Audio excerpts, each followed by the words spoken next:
November 22nd, 1942. Golubinskia, Soviet Union.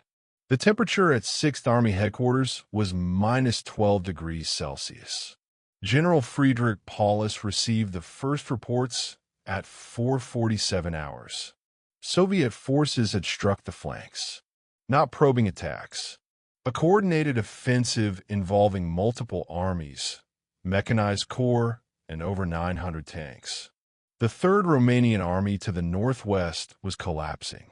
The 4th Romanian Army to the south was breaking apart under armored assault. By noon, reconnaissance confirmed what operational maps suggested. 2 Soviet pincers were driving toward Kalik, 60 kilometers west of Stalingrad. If they closed, they would trap the entire 6th Army, 22 divisions, approximately 290,000 men, inside a pocket with the Volga River at their backs. Paulus had commanded the 6th Army for 9 months. Before that, he had served as Deputy Chief of the General Staff, where his role involved planning, not field command. His appointment to lead the drive on Stalingrad had been a product of organizational restructuring, not combat distinction. He understood logistics. He understood operational theory. What he understood less clearly was the threshold at which theoretical plans became untenable realities. The Soviet counteroffensive, later designated Operation Uranus, had been planned since September. Soviet General Georgy Zhukov and Chief of the General Staff Alexander Vasilevsky had identified the weakness in the German position. The 6th Army's flanks extended over hundreds of kilometers, defended not by German divisions, but by Romanian, Italian, and Hungarian units equipped with inadequate anti-tank weapons and spread thin across the frozen steppe. German mechanized reserves that might have countered a breakthrough had been transferred to Western Europe earlier in the autumn, a strategic decision made at the highest level to address potential Allied landings in France. On November 20th, the northern pincer broke through Romanian positions near Serafimovic. On November 21st, the southern pincer advanced from the Beketovka area. German commanders in the field submitted urgent requests for permission to redeploy units from Stalingrad to counter the breakthrough. These requests moved through the command structure, division to corps, corps to army, army to Army Group B. Field Marshal Maximilian von Wakes commanded Army Group B. The encirclement developing around 6th Army fell within his area of responsibility, but the authority to authorize major withdrawals or redeployments rested with the Supreme Command. Von Wakes forwarded Paulus's situation reports to the Führer headquarters at Berchtesgaden, along with his own assessment. The assessment was direct. If 6th Army remained in Stalingrad, it would be surrounded. If it attempted to withdraw immediately, it might reach German lines to the west before the Soviet pincers closed. The radio message from 6th Army to Army Group B, transmitted at 1840 hours on November 22nd, requested freedom of action. Paulus did not explicitly request permission to withdraw. The formal command structure did not permit a field commander to suggest retreat without authorization, but the implications were clear. Without immediate redeployment, the army would be encircled within 48 hours. At Berchtesgaden, the situation was evaluated not only on tactical grounds, but within a broader strategic framework. The German summer offensive of 1942, Case Blue, had aimed to capture the Caucasus oil fields and secure Germany's fuel supply. Stalingrad had not been the primary objective initially. It had become one in July, when Adolf Hitler expanded the campaign's goals to include occupying the city that bore Stalin's name. The decision to split Army Group South into Army Group A, advancing into the Caucasus, and Army Group B, driving towards Stalingrad, had overstretched German logistics and created a gap between the two forces. By late November, 6th Army had spent 3 months fighting for Stalingrad. The city was 90% captured. German units controlled the Volga riverbank. The industrial districts had been taken. Resistance continued only in isolated pockets. The propaganda value of announcing Stalingrad's fall had been stated repeatedly in public addresses. Retreat from a city would reverse that narrative at a moment when Germany's strategic position was already strained. The North African campaign was faltering. The Eastern Front required constant reinforcement.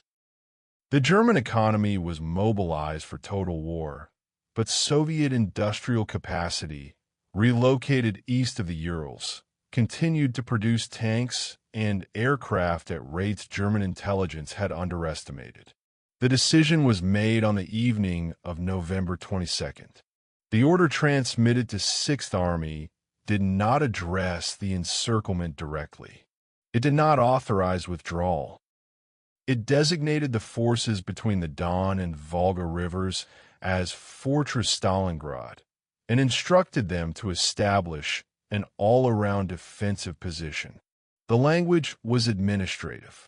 The implication was operational. 6th Army would not retreat.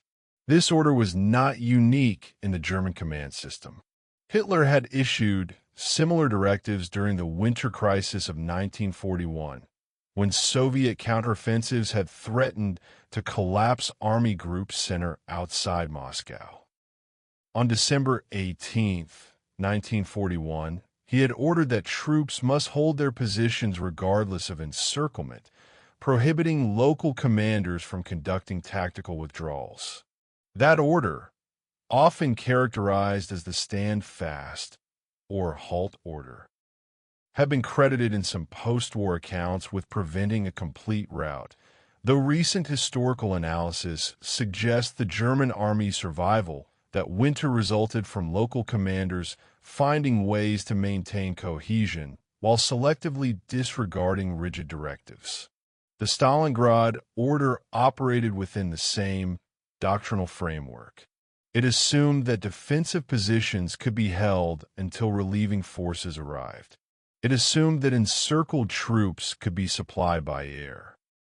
It assumed that withdrawal under enemy pressure would result in greater losses than standing firm. On November 23rd, Soviet mechanized units linked up at Kalik. The encirclement was complete. 6th Army now occupied a pocket approximately 40 kilometers east to west and 30 kilometers north to south. The force strength was higher than initial estimates. Not 250,000 men, but closer to 290,000, including elements of the 4th Panzer Army and various attached units. Daily supply requirements for this force, calculated by 6th Army Logistics Staff, totaled approximately 600 tons. This included food, ammunition, fuel for vehicles, and medical supplies. The Luftwaffe would need to deliver this tonnage every day to sustain operations. Hermann Göring, commander of the Luftwaffe, assured Hitler that air supply was feasible. The assurance was based on theoretical transport capacity rather than operational reality. The Luftwaffe had successfully supplied smaller encircled forces earlier in the war, including the Demayance pocket in early 1942, where 100,000 troops had been sustained for 2 months. But Demayance had required 300 tons per day, half of what Stalingrad needed. The airlift to Demayance had operated during relatively favorable weather and had suffered significant aircraft losses. Winter conditions at Stalingrad would be worse. The first airlift flights began on November 25th. Available transport aircraft included Junkers Ju-52s and Heinkel He 111 bombers converted to cargo roles. Soviet fighters contested the approaches. Anti-aircraft fire surrounded the airfields inside the pocket. Weather reduced visibility. Ice formed on wings. Of the 300 Ju-52s theoretically available, fewer than 200 were operational at any given time. On November 26th, Paulus transmitted a message to Field Marshal Erich von Manstein, who had been assigned command of the newly formed Army Group Dawn with orders to stabilize the situation. The message requested freedom to make a final decision if circumstances required it. The phrasing remained indirect. Paulus sought authority to act without explicitly stating what action he might take, but the content was clear. Without a change in orders, the army would weaken to the point where breakout became impossible. Manstein understood the arithmetic. Every day the airlift fell short of 600 tons. Sixth Army's combat effectiveness decreased. Fuel stocks would be exhausted within weeks. Ammunition expenditure during defensive operations could not be sustained indefinitely. Medical supplies for treating the wounded were already inadequate. Winter clothing, which had been requested repeatedly since October, had not arrived in sufficient quantities. Temperatures were dropping toward minus 30 degrees Celsius. Manstein began planning a relief operation. The plan, codenamed Winter Storm, involved assembling a mechanized force south of the pocket and driving north to establish a corridor.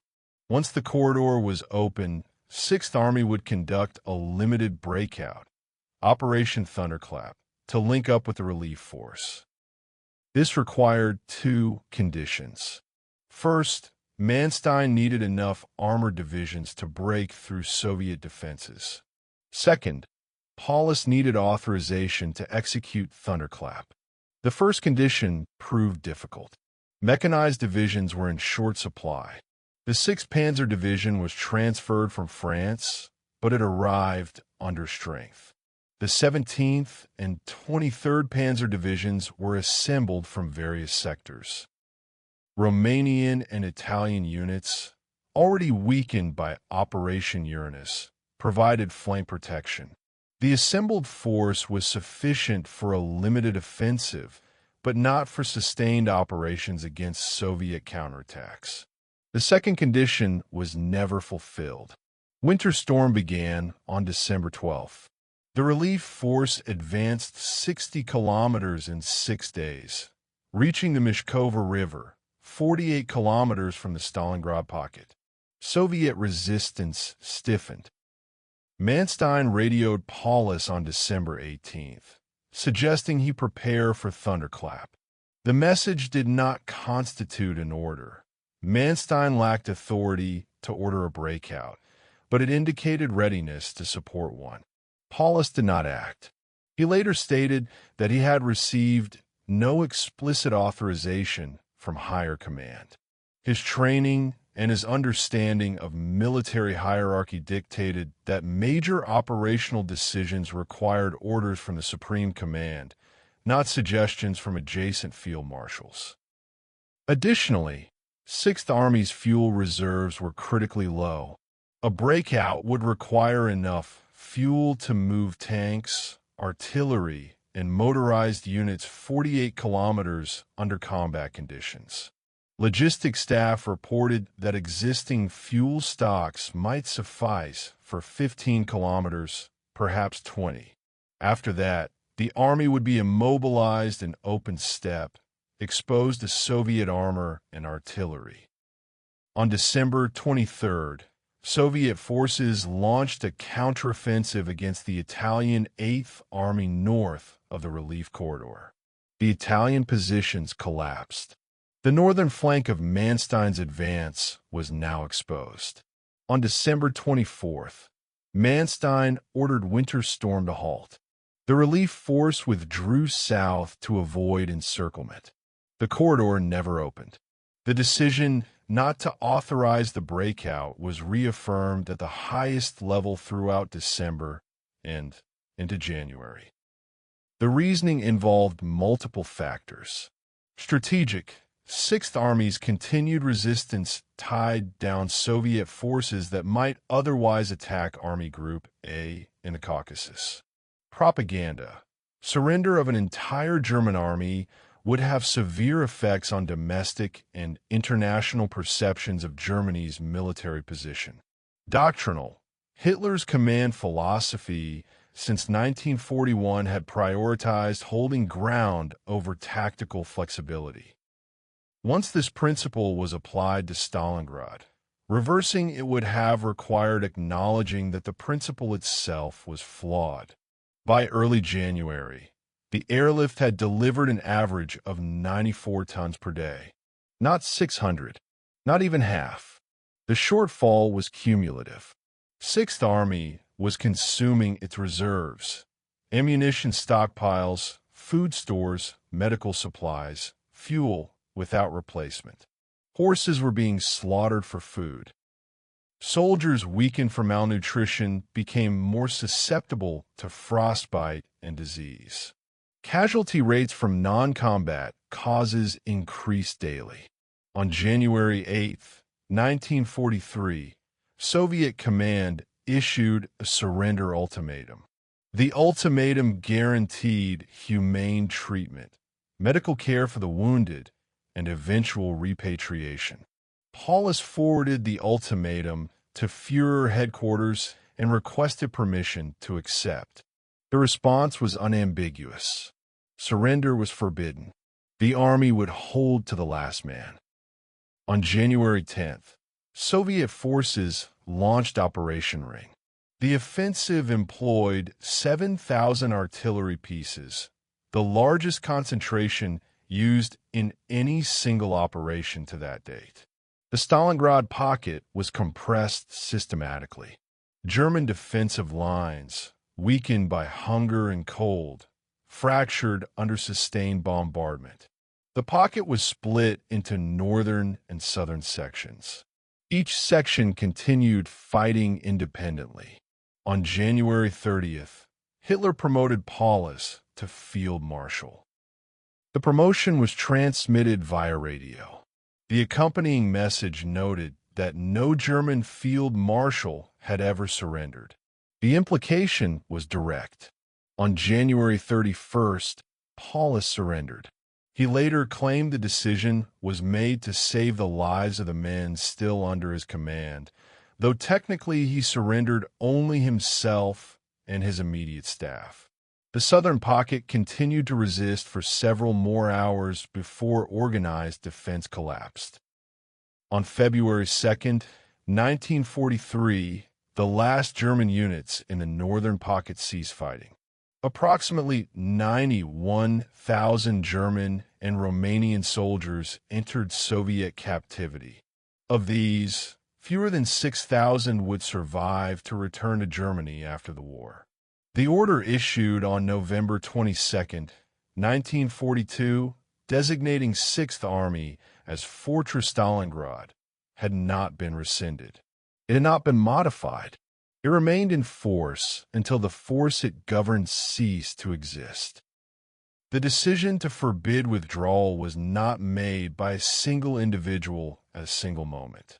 It was made through a system, a command structure in which authority was centralized, in which retreat was ideologically unacceptable, in which logistical realities were subordinated to strategic imperatives that prioritized territorial control and propaganda value over force preservation. Alternative decisions existed in theory. Sixth Army could have been ordered to withdraw on November 22nd, before encirclement was complete. It could have been authorized to break out in late November, when fuel stocks were higher. It could have executed thunderclap in mid-December when the relief force was closest. Each alternative involved risks. Withdrawal under enemy pressure could have resulted in disorganized retreat. Breakout without assured corridor might have led to annihilation in open terrain. But these risks were calculable. The risk accepted, that an entire army could be sustained indefinitely by airlift in winter conditions while surrounded by numerically superior enemy forces was not. The order that could not be taken back was not tactical.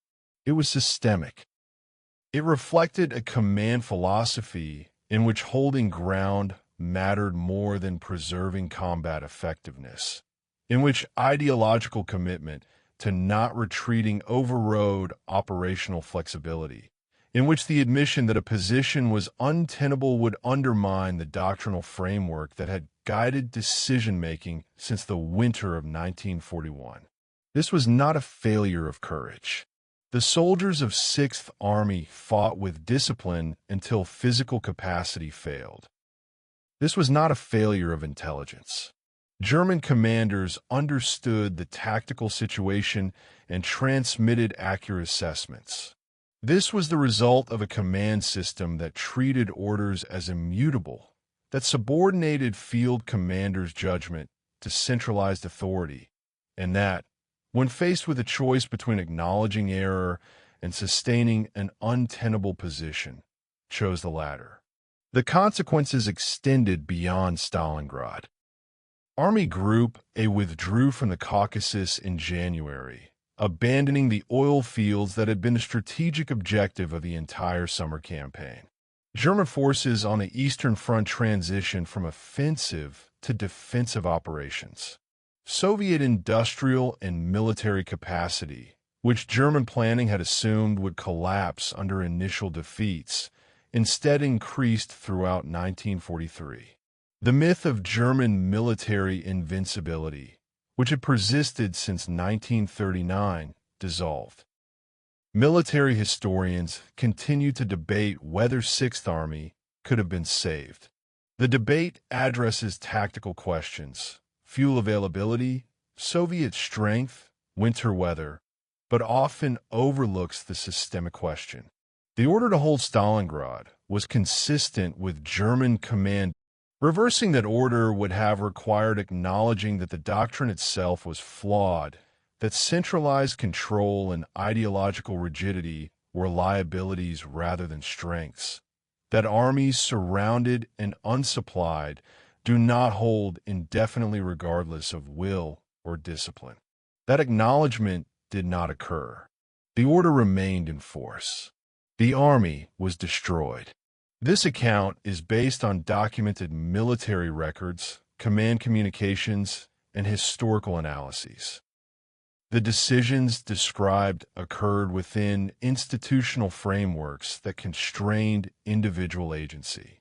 The outcome was not predetermined by any single choice, but by an accumulation of choices made within a system that prioritized obedience over adaptation. When the order cannot be taken back, the outcome becomes a matter of time. These decisions are documented in military archives and historical records. They reveal not failures of individuals, but failures of systems.